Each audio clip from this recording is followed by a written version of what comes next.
I know പ്രേക്ഷകർ wait ചെയ്യുന്നുണ്ടാവും പാർവതിയുടെ പാട്ട് കേൾക്കാൻ. അപ്പൊ പാർവതി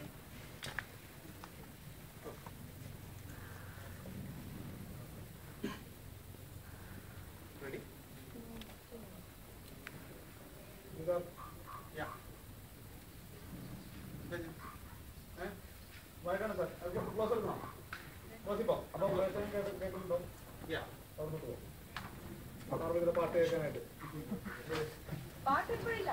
അല്ല അത് പറഞ്ഞിട്ട് ഇതായിട്ട് ലൈവായിട്ട് ചാറ്റ് ചെയ്ത് പോകും. പാട്ട് പിന്നെ ആവാം അല്ലേ? അപ്പൊ പാർവതി ഇപ്പൊ പാർവതി ഒരു സെലിബ്രിറ്റിയാണ്. അപ്പൊ ഇപ്പൊ ഓണമൊക്കെ സെലിബ്രേറ്റ് ചെയ്യാൻ സമയം കിട്ടാറുണ്ട്. അത് ഭയങ്കര ബിസിയിലായി. ബിസി എന്ന് പറഞ്ഞാൽ അങ്ങനെ എന്താ പറയുക, ഞാൻ എൻ്റെ ഫാമിലിക്ക് ടൈം കൊടുക്കാറ്. പക്ഷെ ലാസ്റ്റ് ഇയർ എനിക്ക് ഓണം സെലിബ്രേറ്റ് ചെയ്യാൻ പറ്റില്ല. കാരണം ഞാൻ ബാങ്കോക്കിലാണ്. അത് ഞാൻ മിസ് ചെയ്തു. ഈ വർഷം ഞാനൊരു ഫുൾ എന്താ പറയുക, കഴിഞ്ഞ പ്രാവശ്യത്തെ സെലിബ്രേറ്റ് ചെയ്യാൻ കഴിയാതെ ഞാൻ ഈ പ്രാവശ്യം ഈ പ്രാവശ്യം ഒരു ഗ്രാൻഡ്